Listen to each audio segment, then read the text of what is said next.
मऊ की घोसी विधानसभा सीट पर उपचुनाव को लेकर सरगर्मियां तेज हो चुकी हैं। यहां कांग्रेस और राष्ट्रीय लोकदल के बाद अब वाम दलों यानी कि सीपीआई-एम और सीपीआई-एमएल ने भी सपा उम्मीदवार सुधाकर सिंह को अपना समर्थन देने की घोषणा कर दी है। भारतीय कम्युनिस्ट पार्टी, मार्क्सवादी और भारतीय कम्युनिस्ट पार्टी लेनिनवादी के नेताओं का कहना है कि संविधान और देश को बचाने और यूपी में बुलडोजर शासन उससे छुटकारा दिलाने के लिए, साथ ही बीजेपी को हराने के लिए यह निर्णय लेना जरूरी था। उत्तर प्रदेश में वाम दलों का प्रभाव अब ना के बराबर है।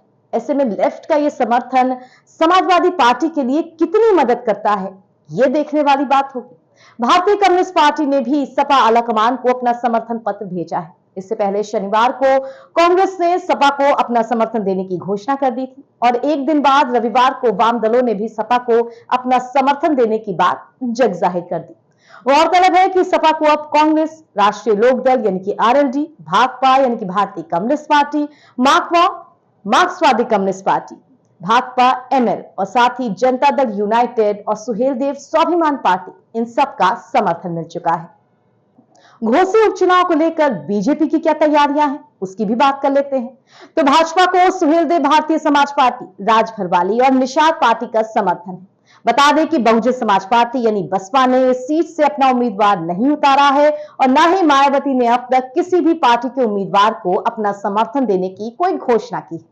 घोसी उपचुनाव विपक्ष के लिए एक परीक्षा जैसा है। विपक्षी गठबंधन INDIA बनने के बाद यह पहला उपचुनाव है, तो इंडिया के गठन के बाद होने वाले पहले उपचुनाव में विपक्ष और बीजेपी, इन दोनों के बीच एक बेहद कड़ा मुकाबला देखने को मिलेगा।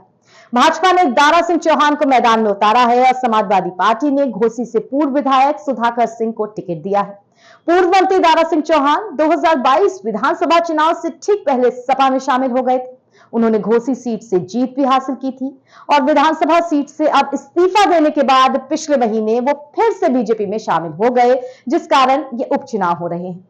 सीपीआई के राज्य सचिव सुधाकर यादव ने कहा कि 2024 में आम चुनावों से पहले इस उपचुनाव में INDIA और एनडीए दोनों गठबंधन आमने सामने हैं, इसीलिए एनडीए का हारना जरूरी है। आपको बता दें कि मऊ और आजमगढ़ को कभी वामपंथियों का गढ़ माना जाता था। आजादी के बाद इस क्षेत्र का प्रतिनिधित्व जय बहादुर सिंह और झारखंड राय जैसे वामपंथी नेताओं और भाकपा के राष्ट्रीय सचिव अतुल अंजान ने किया था। अतुल घोसी लोकसभा सीट से चुनाव भी लड़ चुके हैं, मगर फिर अगर बात आज के हालातों पर आकर टिकती है तो इस वक्त वाम दलों का यूपी में अस्तित्व ना के बराबर है। ऐसे में उनका सपा को समर्थन देना कितना फायदेमंद सिद्ध होता है, ये तो घोसी के चुनाव के नतीजे ही बताएंगे। उन नतीजों से भी हम आपको कराएंगे रूबरू। देश दुनिया की तमाम बड़ी खबरों के लिए आप जुड़े रहिए NBT ऑनलाइन के साथ।